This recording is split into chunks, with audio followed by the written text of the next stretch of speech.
The mortgage for this place is $5,000 a month. I'm sure you, Hannah, can afford it. Please take care of it. What? I raised my voice. My mother-in-law, Julia, acted surprised and theatrically shrugged her shoulders, saying, "Oh, scary, pretending to be the victim."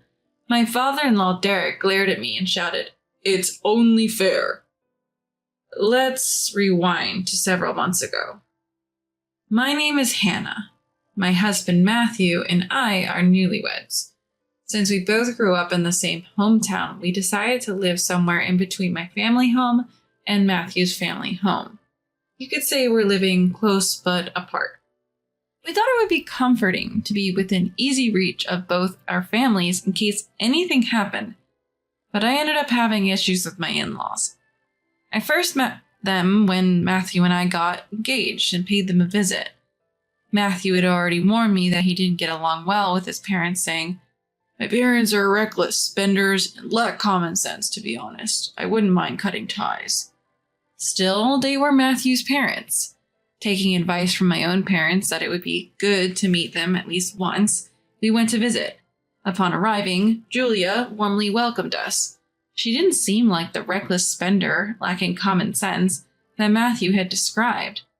There was a bit of a cold vibe toward me, but I thought that's just how mother-in-laws are toward their sons' wives.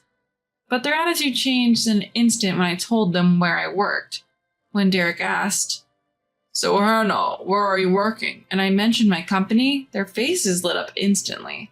From that moment on, they were thrilled, saying, "We've got ourselves a wonderful daughter-in-law." They welcomed me as if they had completely forgotten the slightly cold treatment just moments before. On our way home, Matthew warned, "Be careful around my parents." But at that time, I didn't understand what he meant. Then Matthew and I got married. A few weeks into our new life, I got a call from Julia after work. I picked up the phone and Julia quickly said, "Hannah, please come over right away. We'll be waiting at home," before hanging up. I thought maybe something had happened to my in-laws, so I rushed over to their house. Running in a suit in the summer heat, I was soaked in sweat. Though I was a sweaty mess, I rang the doorbell and a smiling Julia greeted me, making me feel a bit relieved. "Thank you for coming," she smiled as she welcomed me in. I wonder why they called me over. Sitting in the living room with a cup of coffee, my in-laws walk in with a laptop smiling. What's going on? Is there something wrong with the laptop? "No, actually, we have something we want you to buy for us, Hannah." "Buy for you?" Confused by the unexpected request, I'm left speechless. Ignoring my bafflement, Derek opens the laptop. Displayed are pictures of high-end designer bags and luxury watches. "So you want me to buy these for you?" "Yes, I'd like the bag, and your father-in-law wants the watch." "Why should I buy these things for you?" My question prompts a sudden change in their facial expressions. The smiling faces turn stone cold, and I feel a sense of dread. "We gave you the treasure that is our son, didn't we? You could at least buy us this much in return." "You work for a well-known company, Hannah. You're wealthy. Just buy them, no complaints." Frustrated, I shake my head. I can't justify buying such expensive gifts when it's not even a special occasion. Nonetheless, they keep pushing, eventually yelling at me from both sides. Overwhelmed, I end up caving in and making the purchase. The moment I buy the items, they return to their pleasant demeanor. "It's hot. Take your time and relax before you go," they say, which somehow makes it even more unsettling.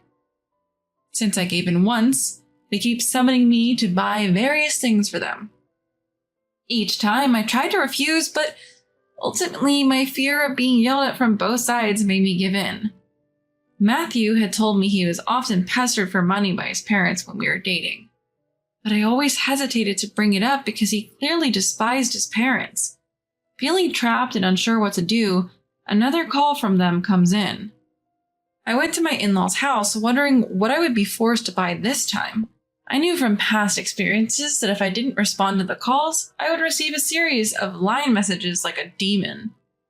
As usual, I was led into the living room, expecting my step-parents to bring their laptops again. But this time, it was different. This time, they bring out a stack of receipts. What's this? This is 1 month of our living expenses. We thought you could cover it for us. What? You're wealthy, Hannah. You can afford this. Saying so, Derek hands me a note with the total amount. I did the calculations for you this time. Next time, just do it yourself. The sum includes utilities, groceries, and other bills. I can't. I shake my head. I shouldn't have to bear your living expenses just because I'm married to your son. No sooner had the words left my mouth than I regretted them. Bracing for more yelling, Julia suddenly burst into tears, collapsing on the table. Why won't you give us money? How could you be so cruel? Derek, who's hugging a loudly sobbing Julia, yelled, This is outrageous. People usually send money to their parents willingly, and we even calculated how much you should give us. Both Derek's shouting and Julia's wailing ring in my ears. I just want to leave this place. I want it to be over. Unable to tolerate my in-laws' incessant complaining, I find myself handing over money yet again. But my funds are not infinite. At this rate, my savings will be drained by my in-laws. As I head home, I'm determined to talk to Matthew. But when I see him, I realize he's not in the state for any discussion. Though he came home before me, Matthew was just sitting in the dark, staring blankly. Matthew, what's wrong? Turn on some lights at least. When I flip on the lights, Matthew turns his face towards me.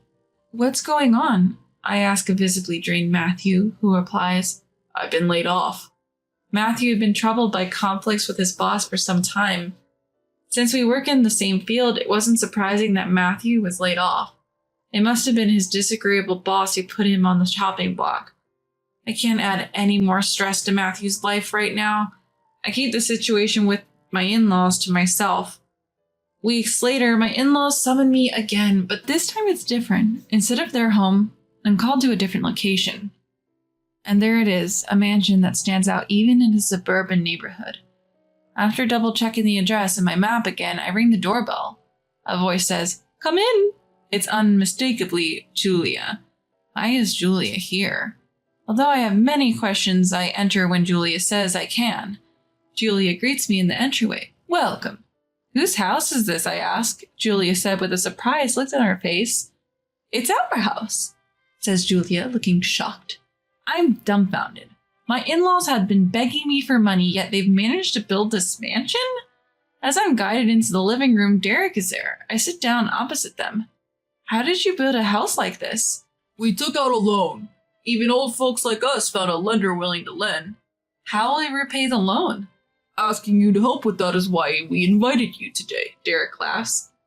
The mortgage is $5,000 a month. You can handle that, Hannah. What? When I raise my voice, Julia dramatically flinches, exclaiming, "Oh, you're scaring me." Derek glares at me. It's to be expected. We're not working. Do you think we can pay $5,000 on our own? Don't take a loan you can't repay. How did you even get approved? I shudder at the thought that they might have borrowed from a disreputable source. Julia pleads. Please, Hannah, don't be such a terrible daughter-in-law and abandon two old people like us. I get up from my seat. I can't pay this time. $5,000 a month is impossible. Excuse me. Hey, wait, Derek shouts, but I'm out the door. Scared that my in-laws would chase after me, I ran back home and quickly locked the door. I rushed to Matthew, who was working on his computer in his room. Well, you scared me. Welcome back, Hannah. What are you up to? Working, actually. My side gig is doing really well, so I'm thinking of going solo. I should have told you sooner, Hannah. Is that okay? Matthew had been down since getting restructured at work, but he was stronger than I thought. With this new Matthew, I felt like I could finally open up about Derek and Julia. That's what I thought. Matthew, it's about Derek and Julia. The moment I started talking, my tears started flowing. Matthew, surprised, gently rubbed my back and asked, "What happened?" As I sobbed like a child, I explained the situation to Matthew, who then sighed in frustration.